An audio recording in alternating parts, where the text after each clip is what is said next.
Saudaraku, apakah kebahagiaan? Ini satu pertanyaan yang sederhana tetapi buat saya ini sangat prinsip. Kalau Rabu kemarin saya juga berkata, sepanjang perjalanan saya mau khotbah hari Rabu kemarin midweek service, saya sampai berkata ingin mati rasanya, hatiku sedih sekali melihat pelayanan yang aku layani di gereja ini. Mau mati rasanya. Tetapi Tuhan hajar saya di sepanjang perjalanan dan membuat saya bertobat di sepanjang perjalanan itu. Sehingga khotbah yang saya khotbahkan hari Rabu kemarin keluar dari pengalamanku bersama dengan Tuhan. Nah, hari ini sama pertanyaannya, apa kebahagiaan? Ini sederhana pertanyaan ini tapi prinsip. Sangat prinsip karena hal ini akan menentukan keselamatan atau nasib kekal seorang manusia. Untuk ini perlu kita memahami dengan benar, dengan tepat. Karena biasanya orang memahami kebahagiaan itu sebagai perasaan senang saja. Perasaan sukacita karena keadaan yang nyaman, tidak ada ancaman, atau karena mungkin keinginannya tercapai. Mereka bisa sukacita, mereka bisa bahagia. Inilah deskripsi kebahagiaan yang hampir dipahami oleh semua orang hari ini. Padahal kalau mau jujur saudaraku, untuk mendeskripsikan kata happiness itu, bahagia itu bukan sesuatu yang mudah. Bukan sesuatu yang mudah, sangat rumit saudaraku. Karena bahagia itu adalah suasana batin yang tidak bisa dibahasakan dengan kalimat apapun. Selengkap apapun kalimat itu tidak bisa mendeskripsikan apa itu happiness. Kalau tadi saya nyanyi, saya menangis, ku sembah kau, ku sembah kau, oh Lord, tak dapat ku membalas kasih-Mu. Dekap aku Bapa, ku sembah kau, ku sembah kau Bapa, ku rindu selalu menyenang. Hari ini saya mulai berkata begini, happinessku adalah ketika aku bisa menyembah Dia di dalam roh dan kebenaran, dan itu menyenangkan hati Bapakku. Tapi berbicara mengenai perasaan bahagia itu ada beberapa faktor yang mempengaruhi. Dan faktor yang paling dominan itu adalah filosofi hidup manusia itu, saudaraku. Cara orang itu memandang hidup.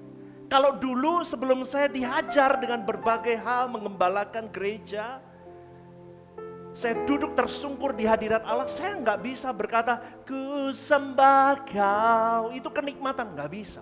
Karena filosofi hidup saya bukan itu. Anda bersama dengan saya? Maka dalam hal ini kebahagiaan itu sangat ditentukan oleh yang namanya filosofi hidup manusia itu.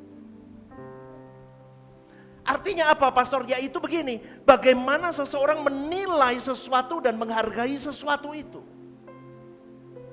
Hal tersebut akan memberi ukuran dan menjadi landasan berartinya hidup seseorang. Kalau seseorang memandang bahwa nilai hidupnya terletak pada kesehatan, maka kalau tubuhnya sehat prima, itu sudah cukup membuat dirinya bahagia.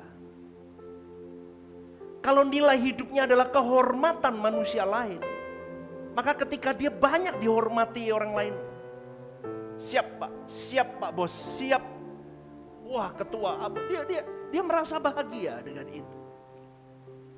Kalau nilai hidupnya adalah kekasih, seorang kekasih jiwanya, maka kalau orang itu dipisahkan, maka orang itu tidak akan merasa bahagia. Bahkan orang itu bisa bunuh diri karena terpisah dari kekasih hatinya. Anda bersama dengan saya? Maka boleh saya simpulkan begini, apa yang membuat diri seseorang itu berharga? maka orang itu akan mengerahkan seluruh daya upaya, kekuatannya, perhatiannya ke titik itu. Dia akan pertaruhkan waktunya, tenaganya, pikirannya untuk itu. Maka boleh disimpulkan kebahagiaan seseorang tergantung dari caranya memandang hidup. Maka duduk di sini ada berapa puluh orang nih, termasuk saya, termasuk pemusik dan semuanya. Pasti punya satu titik poin yang beda. Maka di tempat ini kita duduk, kita belajar kebenaran, kita mau kumpulkan yang berbeda itu kembali ke satu titik yang sama. Amin, saudaraku. Amin. Kalau cara pandang hidup sudah salah, misalnya menganggap yang dapat membahagiakan hatinya adalah uang, harta, maka uang atau harta itu jadi target hidup orang itu. Maka dengan demikian maka ia akan diperbudak oleh uang itu. Maka dari penjelasan ini sudah sangat jelas bahwa kebahagiaan seseorang itu menjadi sangat relatif. Artinya tergantung persepsi orang itu mengenai apa kebahagiaan itu, dan tergantung dari cita rasa jiwa orang itu. Apa yang biasa dia alami, apa yang biasa dia nikmati tiap hari. Kalau Bapak Ibu lihat story Instagram saya hari ini, saya juga tulis, apa itu kebenaran? Coba saya lemparkan satu kalimat, apa itu kebenaran? Susah. 1000 orang berbicara tentang 1000 pemahaman tentang kebenaran. Tidak gampang. Apa itu kebahagiaan juga sama sebetulnya. Maka melalui, saudaraku, sarana-sarana yang Tuhan berikan kepada kita, filosofi manusia itu mulai terkondisi, terbentuk dalam memandang kebahagiaan itu. Di dalam dunia materialistis juga membentuk manusia dengan cita rasa jiwanya. Pikirannya, perasaannya mulai diarahkan untuk mengakui bahwa uanglah sumber kebahagiaan. Itu kalau materi. Maka dunia juga membuat manusia merasakan betapa hebat kekuatan dari uang itu. Money power. Itu bisa menjadi sumber kebahagiaan. Apalagi hari ini sosial media mengatakan, jangan percaya deh orang kalau ngomong uang tidak memberikan kebahagiaan. Orang dunia akan berkata betul, uang itu memberi kebahagiaan. Maka semua orang yang terdistorsi dengan hal itu, semua mengarahkan perhatiannya hanya untuk mengejar uang, mengejar harta. Dan banyak orang yang terbelenggu di dalamnya. Karena dunia berkata dengan uang kau bisa meraih apapun yang kau inginkan, apapun yang kau cita-citakan. Maka ketika seseorang tanpa memiliki sejumlah uang yang sesuai dengan ukuran dalam tanda kutip banyak menurut mereka, maka mereka tidak bahagia hidupnya. Kenapa pastor ngomong begitu? Saya dulu begitu. Karena seseorang yang sumber kebahagiaannya adalah uang, dia akan menjadikan tujuan hidupnya itu uang. Ia akan berpikir bahwa semakin banyak yang kumiliki, maka semakin tinggi kualitas kemerdekaan hidupku, semakin tinggi kualitas kebahagiaanku. Tetapi puji Tuhannya kita belajar dalam suara kebenaran, saudaraku. Melalui keselamatan dalam Tuhan Yesus Kristus dihadirkan atas dirimu dan diriku hari ini. Tujuannya satu, supaya kau dan saya manusia yang sudah salah jalan, salah filosofi hidup, salah konsep hidup, bisa menerima pembebasan dari filosofi yang salah itu. Katakan amin. Bersama dengan saya. Ini kalau bahas tentang duit itu mukanya senyum dikit dong, jangan tegang ya.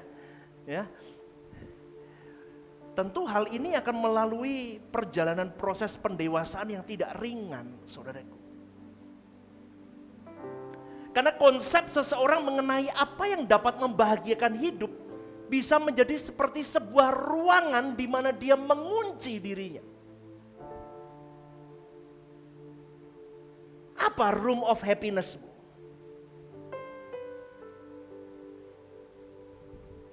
Kalau aku punya uang sejumlah ini, pastor, aku baru bahagia. Kalau aku punya keturunan, pastor, aku baru bahagia. Kalau gerejaku jumlah yang datang ribuan, aku baru bahagia. Kalau aku ini dan itu banyak, saudaraku. Room of happiness orang itu berbagai macam. Maka ruangan itu menjadi penjara yang mengungkung sampai kita tidak bisa keluar dari situ seringkali. Sampai mati. Makanya jangan bingung kadang kok nggak bisa bahagia kita ya. Loh, pelayanan ini kadang jadi ruangan happiness saya loh. Saya mulai keluar, saudara. Sekarang saya sudah tidak berpikir, saya di titik saya sudah nggak berpikir. Orang jemaat mau dihasut, mau diapa pergi berarti bukan orang saya. Amin. Loh, betul nggak? Berarti nggak terasa sama saya.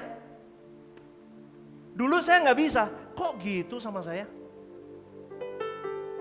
Saya sudah layani yang terbaik, kok kamu gitu gampang banget dihasut keluar? Kok nggak kenali saya? Dan sepanjang hari ketika saya mendengar berita itu, kusut hatiku. Rusak. My happiness habis. Lihat Bu Lisi kepingin marah saya. Lihat Jaden kepingin marah. Lihat, saya nggak punya grup sih sama kalian. Kalau denger cerita kalian susah-susah, latihan aja susah, mau marah saya. Room of happiness saya hilang. Di situ Tuhan shaping saya. Kamu salah, nak. Ruang kebahagiaanmu tidak boleh yang lain, hanya aku, kata Tuhan. Amin. Amin. Maka dunia boleh gonjang-ganjing di depanmu, boleh punya masalah. Kamu hanya penata layan. Ini bukan punyamu. Jemaat bukan milikmu. Pelayan Tuhan bukan orangmu. Dia milikku semua. Di situ saya disadarkan, saya bertobat banyak. Meskipun saya masih jatuh bangun, saya jujur. Namanya juga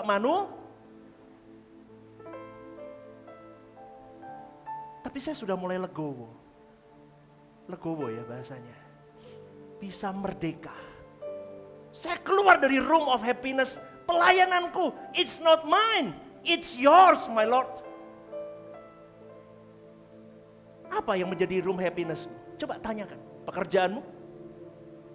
Uangmu? Pasanganmu? Apa itu, saudaraku? Anak istrimu? Suamimu? Karena sebenarnya percuma mengkhotbahi orang-orang kalau masih terus tidak mau keluar dari room of happiness-nya yang salah. Saya khotbahi Anda sampai bibir saya habis, saudaraku. Gak akan berubah. Kenapa? Karena mereka memang mereka tetap bermoral baik. Mereka tetap bisa menjadi pengikut Kristus sejati, betul. Tetapi dia tidak mau keluar, dia mau aku tahu yang harusnya aku ikut Tuhan aja, tapi aku nggak bisa, pastor. Seharusnya kau cepat keluar nak, keluar. Uang bukan ruang happinessmu, keturunan bukan ruang happinessmu, pernikahan bukan ruang happinessmu, pekerjaan bukan ruang happinessmu. Happinessmu di dalam Tuhan saja. Out, keluar. Kalau kamu nggak buru-buru keluar, kamu tidak akan pernah bisa keluar selamanya. Bersama dengan saya katakan ini dengan kasih, saudaraku, karena hampir saja saya dikurung di dalam ruang happiness pelayanan. Kadang saya duduk tadi juga jalan naik mobil. Waktu mau masuk udah sepi kan, jalan di depan dah jam 11 tuh sepi, enak masuk. Saya ngomong sama istri saya, gimana ya orang bisa datang ke gereja kita ya?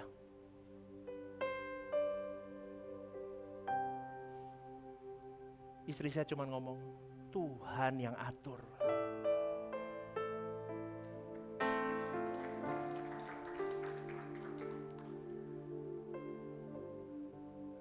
Saya masih ingat waktu itu ada salah satu teman saya senior pendeta, beliau ngomong sama saya begini, suarakan saja yang benar Stephen. Kamu khotbahkan yang benar. Orang datang gak datang itu urusannya Tuhan nanti yang ngatur. Oh gitu ya. Maka itu menjadi kekuatan saya sampai hari ini. Saya lakukan yang terbaik. Tapi dari perjalanan itu Tuhan tunjukkan saya, kamu harus out dari ruang happiness pelayanan.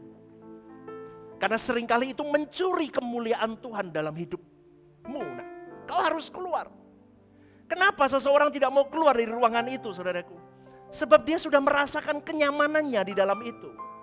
Karena baginya atmosfer ruangan hidupnya itulah atmosfer yang paling enak, yang paling bisa dinikmati. Ia tidak berpikir dan tidak percaya ada tempat lain yang lebih baik.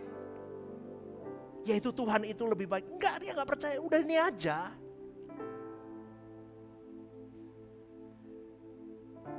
Maka Tuhan itu baik, seringkali kasih kita goncangan.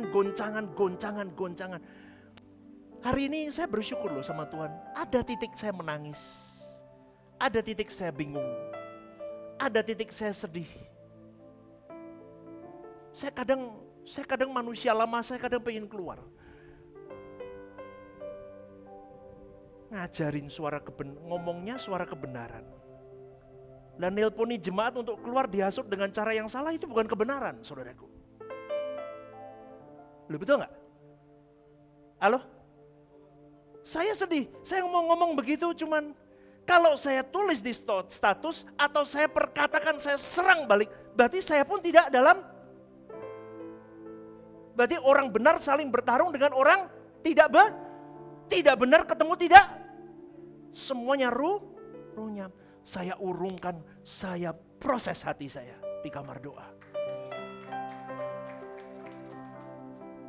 Berat saudaraku. Karena saya kadang duduk, saya dulu bukan seorang pendeta, hidup saya sembarangan. Berkelahi di jalan tinggal berkelahi, tinggal ribut. Namaku baik malah. Saya jadi pendeta namaku rusak di mana-mana saudaraku. Ada yang inilah, ada yang itulah, bingung loh saudaraku. Namaku itu sudah kayak kain perca Bapak Ibu. Kayak kalau ada anjing itu cokot-cokotan baju, ya baju itu saya tuh. Sobek semua udah nama saya. Tapi Tuhan bebat saya. Itulah proses untuk kau bisa menikmati aku satu-satunya. Nah, kadang Tuhan taruh kepada kita sesuatu yang berat, yang sulit, yang menyakitkan. Goncangan-goncangan itu untuk kita bisa merasakan, nah ada ruangan lain yang lebih nikmat dari yang kau katakan itu. Yaitu ruanganku, kata Tuhan. Amin. Amin. Goncangan itu membawa kita ke ruangannya Tuhan. Tapi seharusnya kita gak perlu sampai digoncang begitu. Jangan ikuti gembalamu, gembalamu memang dablek. Makanya sampai digoncang-goncang begini. Maka kalau Anda belum sampai terdapat goncangan yang dahsyat dalam hidupmu, keluarlah dari ruang happinessmu. Cari ruangan happiness Tuhan. Amin saudaraku. Beri tepuk tangan untuk Tuhan.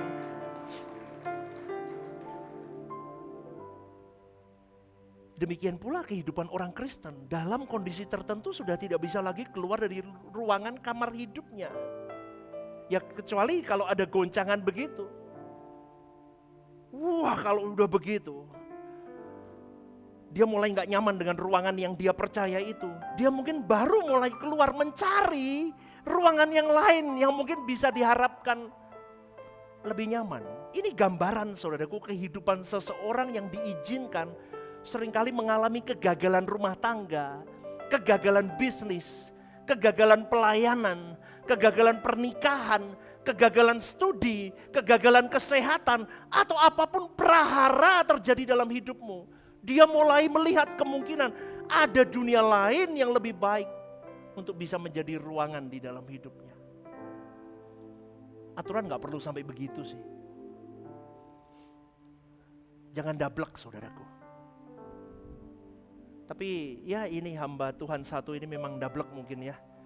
Tuhan hajar saya dengan berbagai hal. Tapi saya menikmati itu. Saya sampai bisa berkata, Lord, thank you. Aku menikmati Engkau di setiap musim penggembalaanku.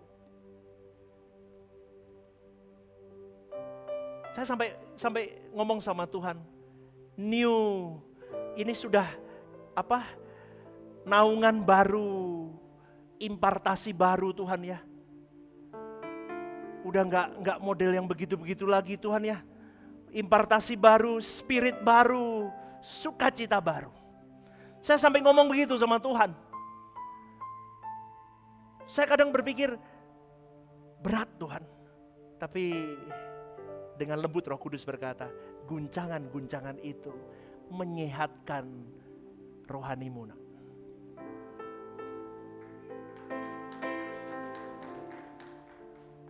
Maka dengan kesadaran oleh firman Tuhan dan kerelaan, saya mau menghimbau kepada kita semua, sebaiknya kita anak Tuhan sudah mengarahkan diri kita kepada kerajaan Tuhan aja. Karena untuk bisa melakukan hal ini seseorang harus mengubah konsep hidupnya dengan kebenaran Injil yang murni. Karena hal ini juga bisa mengubah cita rasa jiwa kita secara bertahap tapi pasti. Slow gak apa-apa, tapi pasti rubah saudaraku. Saya rindu setiap kita merubahnya. Karena tidak sedikit orang Kristen yang tidak akan pernah berpindah dari ruangan hidupnya yang dia nikmati ke ruangannya Tuhan.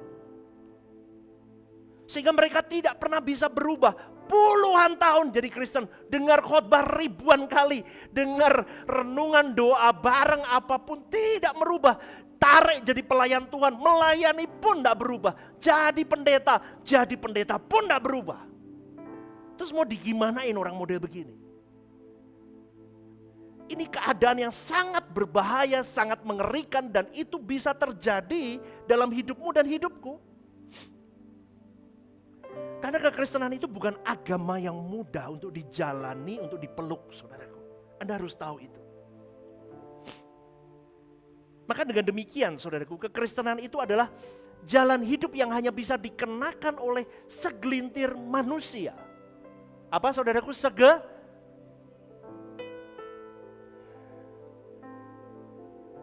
Manusia yang model apa pastor? Manusia yang berani tidak berharap kebahagiaan hidupnya dari dunia ini.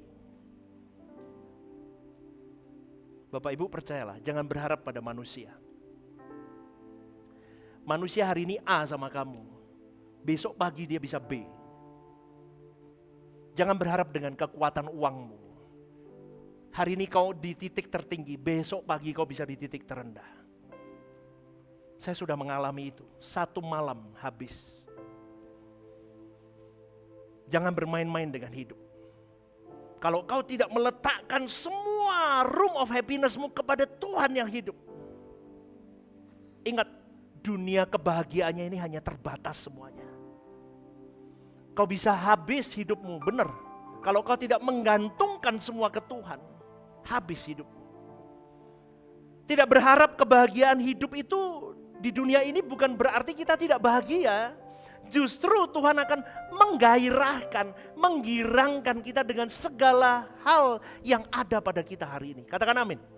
Apapun di tanganmu hari ini, seberapapun itu. Tapi kalau ada Tuhan, Tuhan akan menggirangkan hatimu. Daripada kau punya semuanya, tapi Tuhan tidak bersama denganmu, kau tidak akan pernah bahagia dengan itu. Kenapa? Kau akan merasa kurang. Kau butuh more. Kenapa? Karena pemenuhan sejati hati seorang manusia itu hanya Tuhan yang bisa mengisi kekosongan itu. Maka hari ini berapapun apapun yang ada di tanganmu, tapi kalau ada Tuhan, kau bahagia. Amin gak nih? Beri tepuk tangan. Apapun, berapapun, dan siapapun bersama denganku, aku tetap bahagia. Amin. Tepuk dada kita masing-masing, yuk satu. Apapun, berapapun, dan siapapun yang bersama denganku hari ini, aku tetap. Kenapa? Karena Tuhan bersamaku. Beri tepuk tangan untuk Tuhan. Karena memang pada dasarnya kebahagiaan itu tidak bisa dibeli dengan apapun, saudaraku. Nggak bisa, apalagi dengan uang. Selama seseorang masih berharap dunia bisa memberikan happiness, maka ia tidak akan pernah mengenakan kekristenan yang benar di mata Bapa. Tapi itu memang kodrat manusia pada umumnya. Kesenangannya uang, happinessnya uang. Dan hal itu diwariskan dari turun-temurun. Dan kita dapatkan warisan itu dan kita lihat teman-teman yang diwarisi oleh orang tua mereka salah juga. Akhirnya kita adapt itu menjadi sesuatu yang benar. Tetapi ingat baik-baik saudaraku, Anda duduk di gereja ini, digembalakan di gereja ini. Tujuannya satu, supaya kau dan saya menghormati korban Tuhan Yesus di kayu salib. Supaya kau dan saya ingat bahwa ada korban yang sudah menebus kita dari cara hidup kita yang salah selama ini. 1 Petrus 1 ayat 18 berkata, sebab kamu tahu bahwa kamu telah ditebus dari cara hidupmu yang sia-sia, yang kamu warisi dari nenek moyangmu. Itu bukan dengan barang yang fana, bukan pula dengan perak atau emas. Maka kau dan saya di tempat ini mau diajarkan bagaimana cara hidup yang benar. Dimulai dari saya. Dimulai dari siapa? Saya. Saya selalu ngomong begitu sama Tuhan. Sebelum saya khotbah, Tuhan, hajar aku dulu. Supaya khotbahku hidup. Khotbahku itu pengalamanku dengan Tuhan. Khotbahku itu bukan hanya pengetahuan yang saya transferkan kepada jemaat. Tetapi khotbah yang benar-benar aku alami, aku hidupi. Dan itu menjadi khotbah yang hidup. Apa pastor cara hidup yang benar? Cara hidup yang benar adalah menyiapkan akal budi kita. Tetap waspada, tidak mengikuti jalan dunia. Dan meletakkan pengharapan seluruhnya atas kasih karunia yang dianugerahkan kepada orang percaya pada waktu pernyataan Yesus Kristus itu. Itu cara hidup yang benar. Artinya, lebih dari menggumuli pencapaian segala hal yang diharapkan dapat membahagiakan diri, seorang anak Tuhan berharap bertemu dengan Tuhan dan masuk di dalam kerajaannya sejak dia hidup di bumi 24 jam 7 hari. Bersama dengan saya? Itu yang harusnya kita lakukan. Dia gumuli hidupnya bukan untuk pencapaian membahagiakan diri, bukan.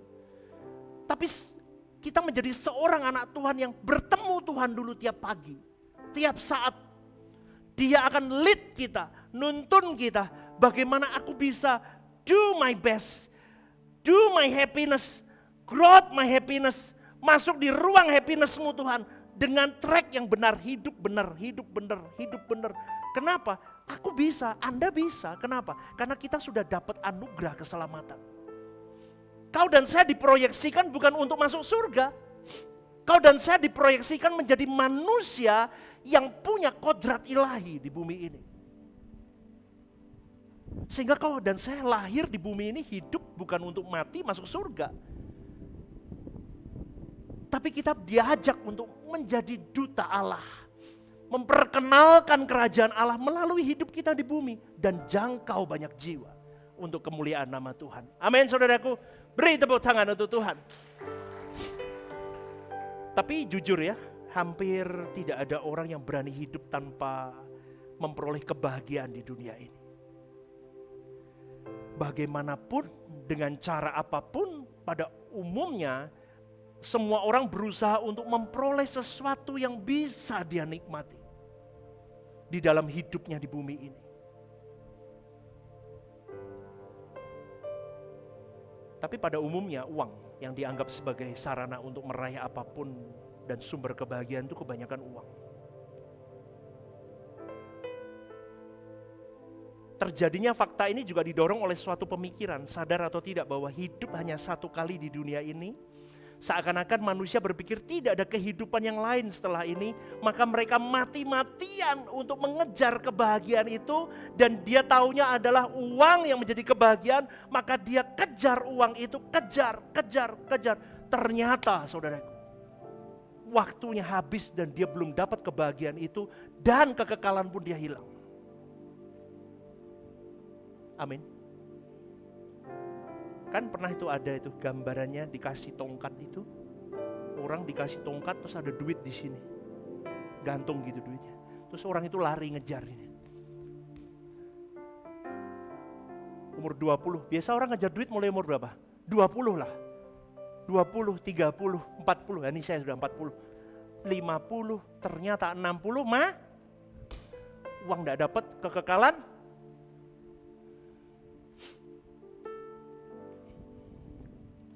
Kenapa? Karena banyak orang berpikir kebahagiaanku ya sekarang. Kekekalan langit baru, bumi baru, udah itu khayalan lah, itu omongan pendeta lah.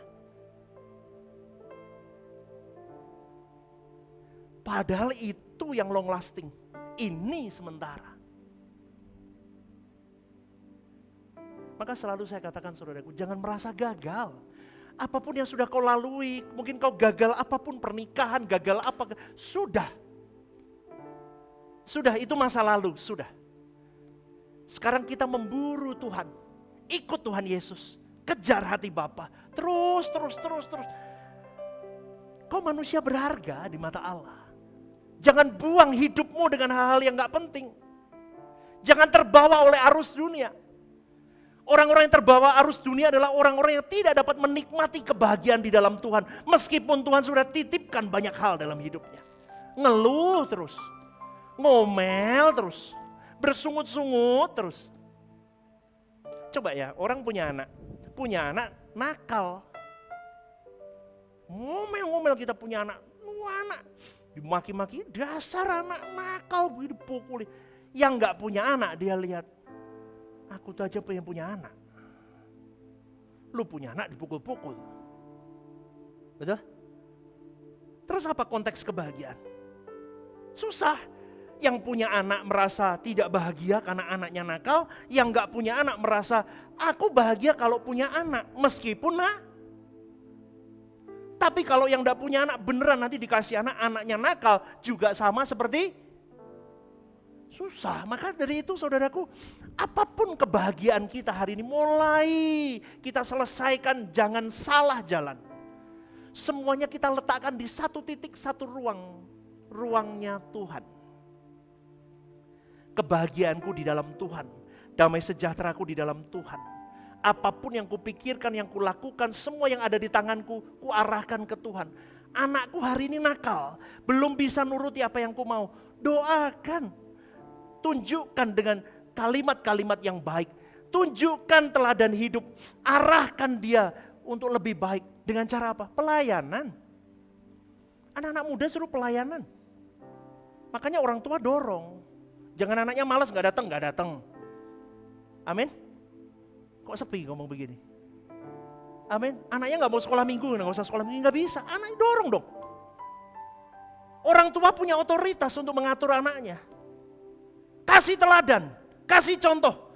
Saya dari kecil saudaraku gak boleh izin sekolah minggu. Loh sampai tua saya sudah nikah tuh loh.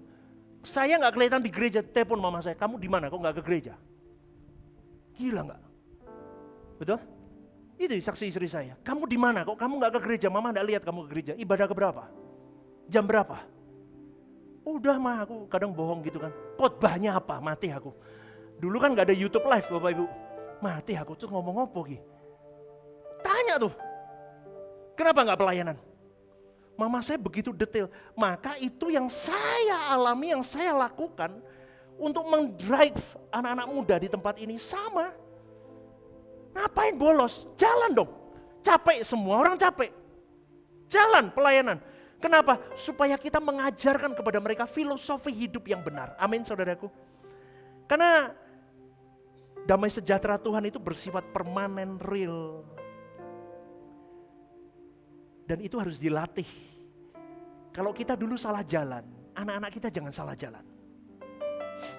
Kalau dulu kita sampai di titik ini berjuang untuk menemukan room of happiness-nya Tuhan. Anak-anak kita arahkan sedari muda, amin.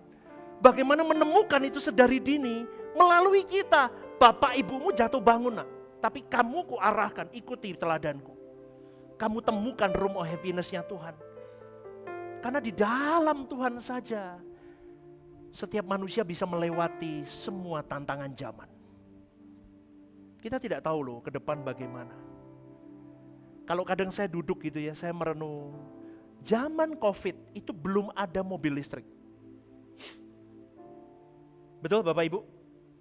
Tidak ada AI secanggih hari ini. Itu tahun berapa? 2019. Ini 2026. Berarti cuman beda berapa tahun, belum ada 10 tahun. Dunia berubah begitu pesat. Anda bayangkan ini. Anda bayangkan tantangannya berarti luar biasa. Tapi pertanyaannya begini, Pastor, bagaimana untuk menggantikan selera dunia selama ini udah melekat jadi selera rohani yang benar-benar buat Tuhan? Ya itu butuh waktu lama. Tapi caranya gimana? Kita harus menyadari bahwa ada bagian dalam diri kita yang tidak bisa dipuaskan oleh apapun dan siapapun kecuali Tuhan. Kalau sekarang seseorang tidak merasa membutuhkan Tuhan, mungkin karena memang mereka belum merasakan membutuhkan kehausan akan Tuhan. Pintu kehausan jiwanya masih tertutup oleh berbagai kesenangan dunia yang ada di dalam hidupnya. Tapi nanti, saudaraku, berjalannya waktu, mau tidak mau, orang itu pasti akan masuk ke dalam setelan pabriknya. Dia butuh Tuhan. Mau senikmat apapun kau hidup, pasti akan ada satu ruang hampa yang akan menarikmu dan berkata, temukan kebahagiaan yang sesungguhnya. Betul? Betul Bapak Ibu? Saya pernah di titik itu. Seakan-akan semua baik, tapi kosong. Kosong.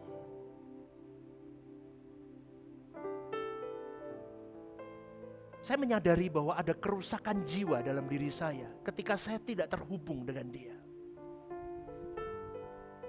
Dan kerusakan jiwa itu yang menjadikan seseorang menganggap dunia dan semua kesenangannya itu sebagai kebahagiaan.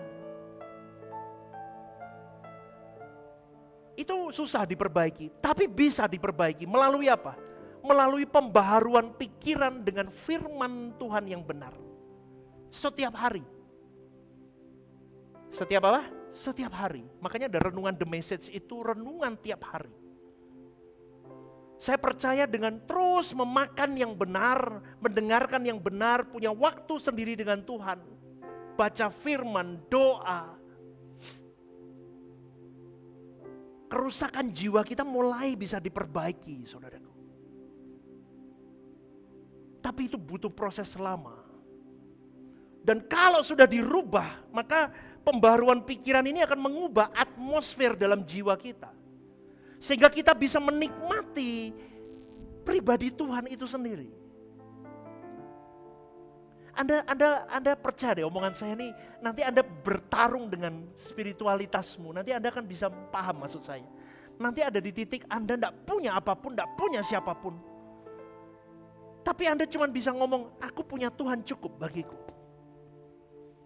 Ini khotbah gini susah ngomong, kau harus berjuang. Kau harus praktek sampai di titik itu.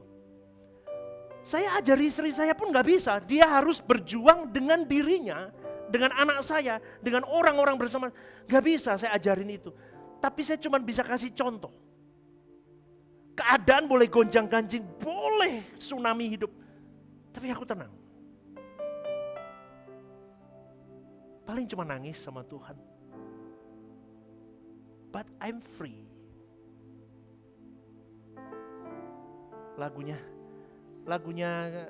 Tuhan Engkau kebahagiaanku. Tuhan Engkau kebahagiaanku. Sukacita dalam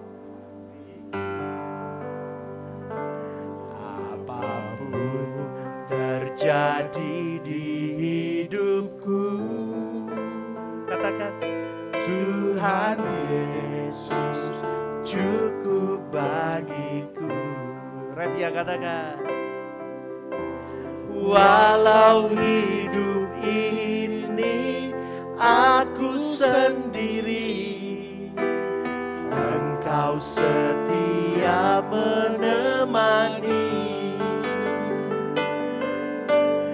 Walau tiada harta dan kehormatan, katakan, Tuhan kekayaan abadi. Lagu-lagu dulu harus belajar ya, biar bisa ya, biar pas nadanya. Ya, Bapak Ibu, lagu ini lagu yang menggambarkan hidup perjuangan rohani saya. Tuhan kebahagiaanku satu-satunya. Maka di situ akan ada perubahan sumber kebahagiaan. Yang dulunya dunia, uang, orang, jabatan, penghormatan orang, tepuk tangan manusia, berubah semua. Tuhan aja kebahagiaanku. Maka gelisah aku kalau dalam beberapa saat aku tidak punya waktu ketemu dia, gelisah hatiku.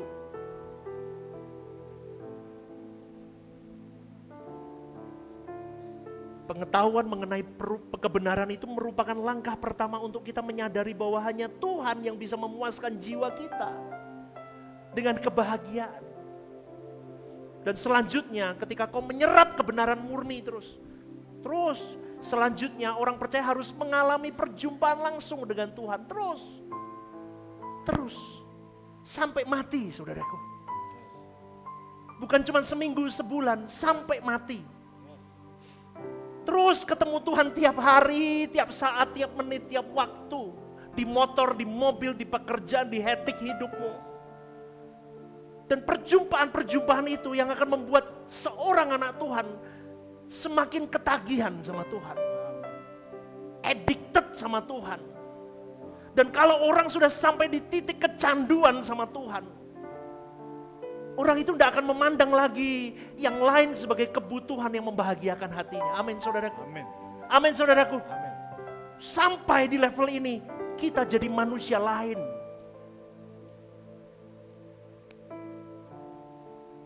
Dan orang-orang seperti inilah yang akan mengalami dan memiliki kemerdekaan yang the truth happiness.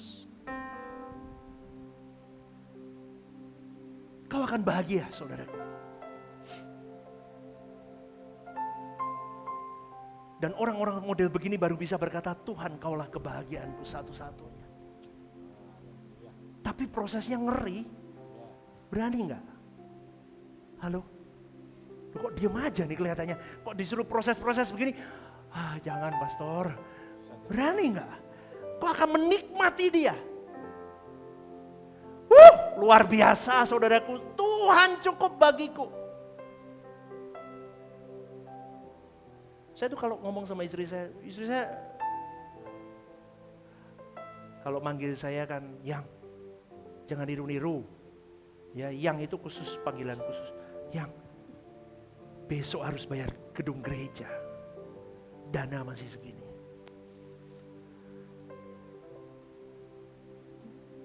Dia pikir saya cuek. Kok cuek tau kamu?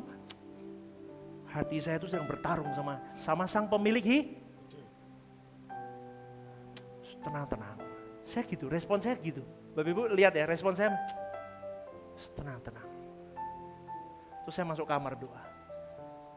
Nangis saya sama Tuhan. Pertama kali dulu saya doa sama Tuhan, saya ngomongnya begini. Aku ngajarin yang benar Tuhan, tapi kok buat pelayananku susahnya minta ampun. Teman-temanku ngajarin, saya kecekele ngono kok malah mau berkati. Saya gitu Bapak Ibu. Loh betul, saya pernah protes gitu pertama-tama loh ya, pertama-tama. Temanku khotbahnya begitu kok mau berkati. Aku malah khotbah, hatimu Bapak, kok malah kayak begini Tuhan. Itu pertama, terus doa kedua, bulan kedua itu masih. Sekarang saya enggak. Saya cuma ngomong ini proyekmu, aku penata layan, aku lakukan bagianku, aku mau sukacita, aku tidak mau terdistorsi dengan apapun. Kenapa? Kau saja kebahagiaanku. Kan ini kan pelayanan untuk dia. Yes. Betul nggak? Yes. Betul nggak Bapak Ibu? Ini kan pelayanan untuk siapa? Dia apa untuk saya? Dia. Urusannya tentang untuk dia. Jiwa-jiwa bukan untukku, untuk dia. Terus kenapa aku bingung? Maka sekarang saya bersuka cita. Saya cuma ngomong sama istri saya, kalau tidak bisa, ya berarti Tuhan meminta kita untuk tidak di sini. Selesai. Tapi saya ngomong sama dia dan sama banyak pelayan Tuhan. Yuk pelayanan itu hidup itu bahagia. Senyum, lihat kiri kanannya, senyum gak itu? Senyum dong ya. Amin saudaraku. Mau kita berjuang masuk room happiness-nya Tuhan. Amin. Berikan tepuk tanganmu dan bangkit berdiri. Shalom saudaraku yang terkasih di dalam Tuhan. Ada program baru yang bernama Are You Okay? Ini adalah program yang memang diadakan bagi saudara-saudari yang rindu atau ingin didoakan. Mungkin saudara-saudari sedang mengalami pergumulan-pergumulan hidup yang sulit, yang berat, menghadapi masalah-masalah yang tidak mudah. Saudara-saudari bisa klik di formulir online yang tertera atau scan barcode di situ. Anda bisa tuliskan di sana apa yang menjadi pergumulan masalah Anda yang ingin didoakan. Tujuannya satu, Anda tidak merasa sendiri. Saya sendiri akan mendoakan beserta tim yang akan menangani ini. Saya akan mendoakan di dalam mesbah-mesbah doa kami. Tujuannya satu, supaya saudara-saudari merasa ada yang support, tidak sendirian berjalan menghadapi beratnya kehidupan ini. Ini kerinduan saya, kita berbagi kasih secara nyata. Dan kiranya program baru ini bisa menjadi berkat untuk kita semua. Tuhan Yesus memberkati.